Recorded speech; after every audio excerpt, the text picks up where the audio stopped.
All right, let's not go straight. But Jan, let me come to you on this one now, because both you and Shaka had Florian Wirtz to win Player of the Year when we got our early Premier League season predictions.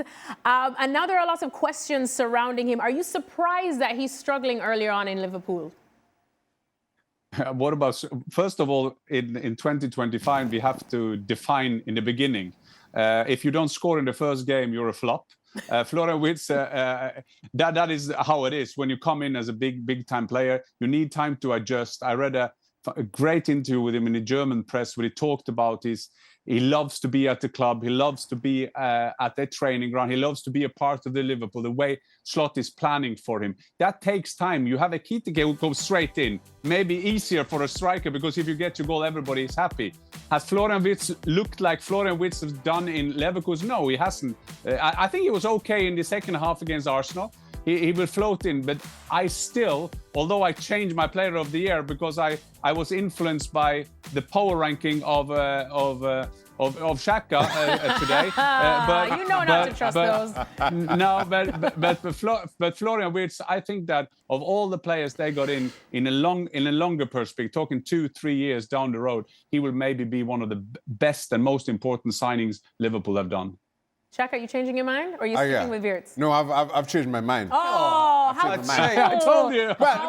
In full disclosure, that's what I meant. My power rankings were based off of Jan's recommendation. So that's what happened. Now, listen. You're changing your mind already? No, just on Player of the Year. No, not whether he'll be a success this season. I think he grows into that position. I have little doubt that he kind of grows into that position for Liverpool. But not enough to shine to become Player of the Year. Yeah, but I'm thinking, I'm with Jan that over the next 2 or 3 years, Florian Wirtz will prove himself to be an outstanding acquisition. There's no doubt. And probably in 2 or 3 weeks' time. It's just as you look at this Liverpool team, as it develops, he'll contribute significantly, just not Player of the Year significantly. Robbo, you had him, of course, in your 11. Do you have the similar faith that he will grow into life at Liverpool, but probably not necessarily to become Player of the Year?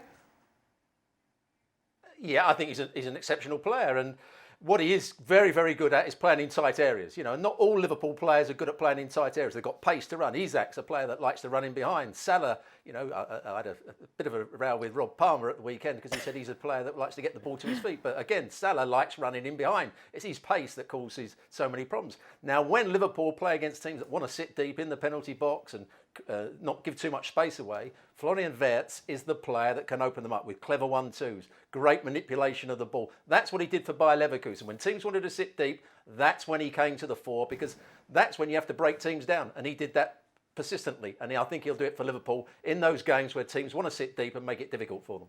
That was Robbo's weekly argument with Rob Palmer. Robbo's all for the argument. Him and Rob always have a little disagreement, and the cup it's very enjoyable, I have to say. I actually don't think the big concern here, and it is very early, I mean extremely early, but he's a superstar. And so people look at you when you're a superstar and you're such a big signing. I don't think there's any worries about what Florian Wirtz will do with the ball and contribute to Liverpool and pick those little passes out and those assists and those wonderful runs that we've seen him go on for Leverkusen. I think one of the questions for me is, how is it going to, over the long term, affect the shape of the Liverpool midfield in terms of a defensive structure? And I think we saw at times in that first half against Arsenal, with Arsenal's easy possession, although they did very little with it, but that I think was down to personnel on the field, because they had 3 very similar midfielders in Rice, Moreno and Zubamendi, who can all sort of pass the ball. But their easy possession, I think, threw up a few questions about the balance in the Liverpool midfield. And I think that's probably a bigger, I think worry or concern's maybe not the right terminology, but a bigger question about how it's all going to work for Liverpool, because the last couple of years has been, you know, Szoboszlai, Gravenberg, McAllister, rock solid.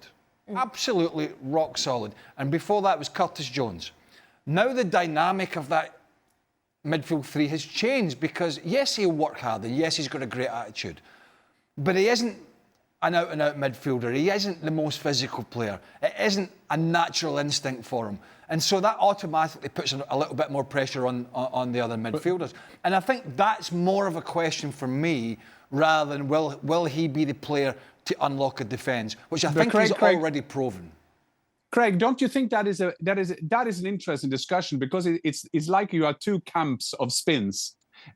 Because we saw the first game against Arsenal, they didn't concede so many chances, but the 3 other games they conceded a lot of chances. So there was, like, when the football discussion on different channels or people in and around the game, there was one direction saying that Van Dijk and Konate doesn't look that good, and then there was the other camp saying, yeah, but that's the defense problem is because of Wirtz, because he makes that balance that you were talking about, Craig. I think that is an interesting thing to follow into this season. I can see that's the only weakness of Liverpool, and we'll see. But I feel like there are two camps. So when people keep criticizing Van Dijk, then they will say, yeah, but that's because the midfield is not that good. So it's going to be interesting to follow that. Well, Robbo, Arsenal at the weekend just lost to Liverpool, which was thanks to a fantastic strike from Szoboszlai. But still, we had a bit of a debate on the show with our Julian Laurent saying that he actually enjoyed the tactics that were employed by both sides in this team. Our Stevie Nicol rubbished that and said that was absolute nonsense because he was bored for the most part. How did you find the game? What did you make of Arsenal's approach? Arsenal made it difficult for Liverpool the first half, so tactically, in terms of stopping Liverpool playing, silencing the crowd, making Liverpool not play at the pace they usually play at, and making Liverpool look very average. They did that well with their closing down. They always went with the front two at times and made it difficult. But, as I always said, when they bought Zubimendi, that he's a player that won't pick a forward pass. They hit one in behind for Madueke, which was a good one, where Madueke beat Kirkes for pace. But in the main, every time the ball comes to Zubimendi, he will pass it backwards or square. And when Declan Rice goes deep, which he did in that game, he passed it backwards and square. He's much better when he's a more dynamic player. Marino, likewise, he's not a player that you think is going to pick out a 30, 40-yard pass.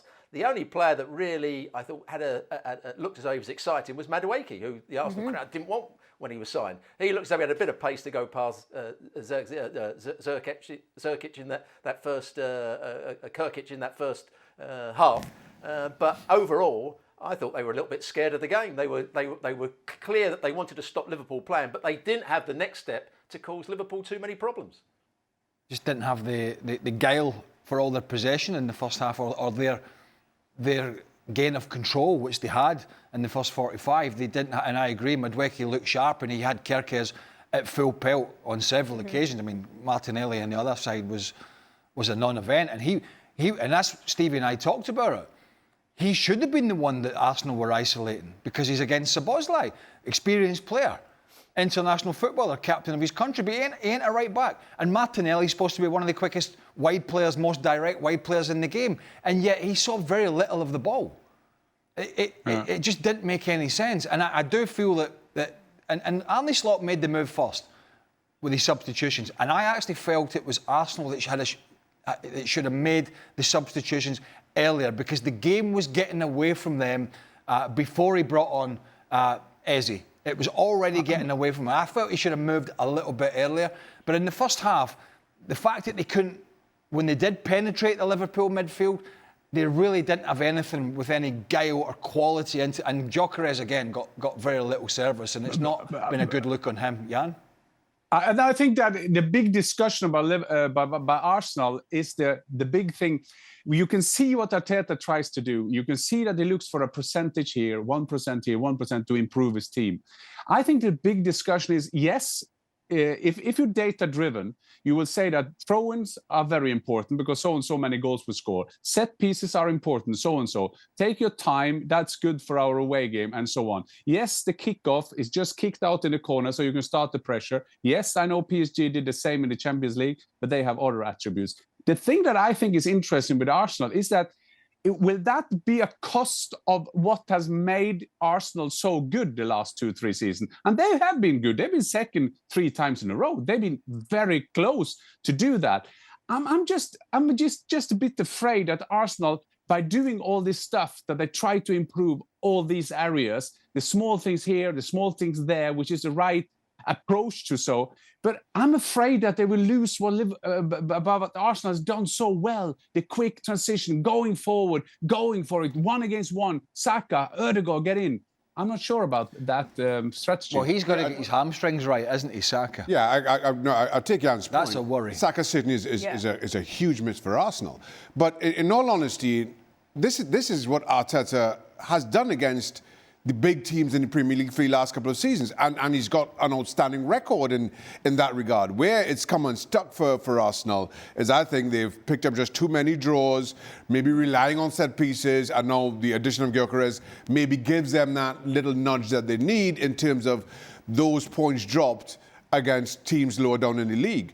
But certainly, in terms of the Liverpools, the Manchester Cities of this league, this is what I've come to expect from Arteta. This is nothing different. The only difference was Szoboszlai stepping up in the manner that he did. But this has been Arsenal's approach pretty consistently for the last 2 or 3 years. Yeah, and it's been unsuccessful. Yeah. It's been unsuccessful. Well, it's successful in the league, but not in the individual games. But one second, it's been unsuccessful, and we can butter this up anyway. I'm data driven. Who wins the Premier League? Who finishes second? That's the only data I care about. One second, Jan. We can if Mikel Merino, Declan Rice, and Zubimendi play, and Arsenal win, nobody cares. Nobody bats an eyelid. If Martinelli doesn't play well and Arsenal win, nobody bats an eyelid. Right? The problem here is, and we can go round the houses about who plays and set pieces. The bottom line here is, Arsenal Football Club have given Mikel Arteta what he wants to win the league and to succeed. Now, it's his choice what he does with it. If he wants to play Eze, fine. If he doesn't want to play Eze, if he wants to play 3 big guys in the midfield, I don't care. That's what he's going to be judged on. He has got the tools now. There's no excuses. He has the tools to do this job. So Mikel Arteta is a man that's under pressure. He can't go and say, I don't have the squad. I don't have the backup for Saka. I don't have a backup on the left-hand side. I don't have extra defenders. Because he's got absolutely everything he wanted, and he wanted Gyökeres. He's got everything he wanted to win this league. And that is the crux of where he is at. And Craig, that's what I want to ask, and I think this is an interesting discussion because, to your point, Shaka, that's what I mean. I understand when you go to Manchester City. I understand when you go to Anfield. It's a main thing not to let them win. That's fair. You don't want to give 3. We share the point. With 1 point each, we are okay. But I'm just wondering if you're going to win the league, you have to risk something. You have to risk, and you can have the chance then when you play against the weaker teams. Sometimes, if you rely on the set pieces you were talking about, Shaka. I was at St James's Park. I saw an intense game. I saw Newcastle also with 10 players. Giants. They all look like Norwegian Vikings. They were the tallest people in the world. They were pushing Liverpool. In the 96th minute, Arne Slot put on Elliott and Rio. He didn't go there to secure that point. He went for it with 2 small players came in. They won 3-2. I'm not saying that he could have lost. He could have lost that game. He could have lost the set pieces on 2-2. Newcastle wanted to win the game. But I'm just wondering, where is the balance between balance thing? Where is the data-driven things compared with you have to risk to win? That's my question. All right, well, we're going to have to press on quickly because we have to talk about Barcelona. But before we do, come for the tactical breakdown. Stay for the bands. ESPN FC, we are on 7 days a week on ESPN+.